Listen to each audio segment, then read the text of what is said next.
पर्यन्तं गुरूणाम् आकृतिस्मरेत् तेन विघ्नाः प्रणश्यन्ति सिद्ध्यन्ति च मनोरथाः.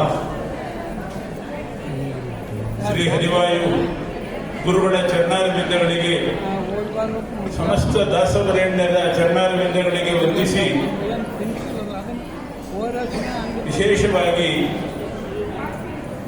ಶಾಂತಾಬಾಯಿಯವರ ನೇತೃತ್ವದಲ್ಲಿ ಏನು ಪುರಂದರ ಸಂಸ್ಮರಣೋತ್ಸವ ನಡೀತಾ ಇದೆ.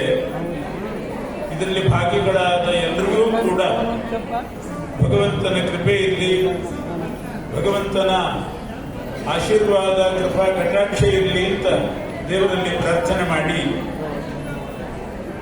ಶ್ರೀ ಕೃಷ್ಣ ಹೇಳಿದ ಒಂದು ಮಾತನ್ನು ವಿವರಿಸ್ತಾ ಇದ್ದೇವೆ. ಕಾರ್ಯಕ್ರಮದ ಆರಂಭದಲ್ಲಿ ಶಾಂತಾಬಾಯಿಯವರ ಮರಿಮಗು, ಒಂದು ಪುಟ್ಟ ಹುಡುಗಿ ಬಹಳ ಸುಂದರವಾಗಿ ಉಪನ್ಯಾಸ ಮಾಡಿತು.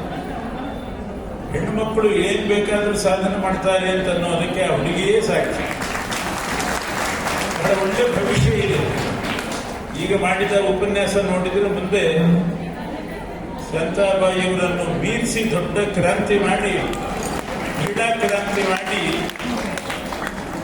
ಧರ್ಮ ಉಳಿಸೋದ್ರಲ್ಲಿ, ಜ್ಞಾನ ಭಕ್ತಿ ಉಳಿಸೋದ್ರಲ್ಲಿ ದೊಡ್ಡ ಪಾತ್ರ. ನಮ್ಮ ಸ್ವಾಮಿಗಳು, ಬೇಜಾವರ ಸ್ವಾಮಿಗಳು ಒಂದು ಮಾತು ಹೇಳ್ತಾ ಇದ್ರು, ವಿಶೇಷವಾಗಿ ಧರ್ಮ ಉಳಿಯುವುದು ಮಹಿಳೆಯರಿಂದ ಅಂತ ಅವ್ರ ಮಾತು. ಗಂಡಸರು ಅವರು ಒಂದು ರೀತಿಯಲ್ಲಿ ಧರ್ಮ ಉಳಿಸ್ತಾರೆ. ವೇದ ಮಂತ್ರಗಳಿಂದ ಮಾಡುವ ಪೂಜೆ ಇದೆಲ್ಲ ಗಂಡಸರು ಮಾಡ್ತಾ ಹೋಗ್ತಾರೆ. ಆದ್ರೆ ಅಷ್ಟೇ ಅಲ್ಲ, ಭಗವಂತನ ಉತ್ಸವ ಅಂದ್ರೆ ಪರಮಾತ್ಮನ ಪೂಜೆ 3 ವಿಧವಾಗಿ ಮಾಡಬೇಕು ಅಂತಿದೆ ಶಾಸ್ತ್ರದಲ್ಲಿ. ಒಂದು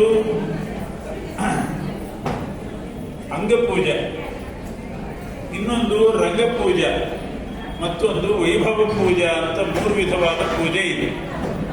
ಅಂಗಪೂಜಾ ಅಂತಂದ್ರೆ ಅದು ಕೇವಲ ಗಂಡಸರೇ ಮಾಡುವಂಥ ಪೂಜೆ. ವೇದ ಮಂತ್ರಗಳನ್ನು ಅಧ್ಯಯನ ಮಾಡಿ, ಸ್ನಾನ ಮಾಡಿ, ಪರಿಶುದ್ಧರಾಗಿ, ಏನೂ ಸ್ವೀಕಾರ ಮಾಡದೆ ಗರ್ಭಗುಡಿಯ ಒಳಗೆ ಹೋಗಿ ಆ ಬಿಂಬಮೂರ್ತಿಯನ್ನು ಮುಟ್ಟಿ ತತ್ವನ್ಯಾಸ, ಮಾತೃಕಾನ್ಯಾಸ ಮಾಡಿ, ಆವಾಹನೆ ಮಾಡಿ ಮಾಡುವ ಪೂಜೆ ಇದು ಅಂಗಪೂಜೆ. ಎಲ್ಲರೂ ಅಧಿಕಾರಿಗಳಲ್ಲ. ಇದೆ ದೊಡ್ಡ ದೊಡ್ಡ ದೇವಾಲಯಗಳನ್ನೇ ನೋಡ್ತೇವೆ. ಎಂಥ ದೊಡ್ಡ ವ್ಯಕ್ತಿಗಳು ಬಂದರೂ ಕೂಡ ಗರ್ಭಗುಡಿಯ ಹೊರಗೇ ನಿಲ್ಲಿಸಿ ಪೂಜೆ ಮಾಡ್ತಾರೆ ಹೊರತು ಗರ್ಭಗುಡಿಯ ಒಳಗಡೆ ಕರ್ಕೊಳ್ಳೋದಿಲ್ಲ. ತಿರುಪತಿ ವಿಠಲ, ಇದು ಪಂಡ್ರಾಪುರ ವಿಠಲ ಮಾತ್ರ ಇದಕ್ಕೆ ಅಪವಾದ.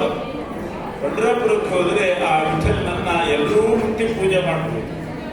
ಅದು ಬಿಟ್ಟರೆ ಉಡುಪಿ ಆಗಲಿ, ತಿರುಪತಿ ಆಗಲಿ, ಎಲ್ಲಿಯೂ ಕೂಡ ಗರ್ಭಗುಡಿ ಒಳಗೆ ಯಾರಿಗೂ ಪ್ರವೇಶ ಇಲ್ಲ. ಅದು ರಂಗಪೂಜೆ, ಕೆಲವರಿಗೆ ಮಾತ್ರ. ಇನ್ನೊಂದು ಪೂಜೆ ಇದೆ, ಅದು ಅಂಗಪೂಜೆ. ಅದು ಇನ್ನೊಂದು ರಂಗಪೂಜೆ. ಎಲ್ಲರೂ ಭಕ್ತರೇ ಇರ್ತಾರೆ. ಆದರೆ ರಂಗಪೂಜೆಗೋಸ್ಕರ ದೇವರು ಬಿಂಬಮೂರ್ತಿಯಲ್ಲಿರುವಂತಹ ಪರಮಾತ್ಮ ಸ್ವಲ್ಪ ಹೊರಗೆ ಬರ್ತಾನೆ. ಹೊರಗೆ ಬಂದು ಮಧ್ಯಮಂಟಪ ಅಂತ ಇರ್ತಿತ್ತು ಹಿಂದಿನ ಕಾಲದಲ್ಲಿ. ಈಗ ದೇವಾಲಯ ಅಂತಂದ್ರೆ ದೊಡ್ಡ ಹಾಲು, ಅಲ್ಲಿ ದೇವರನ್ನು ಕೂಡಿಸ್ಬಿಡೋದಷ್ಟೇ.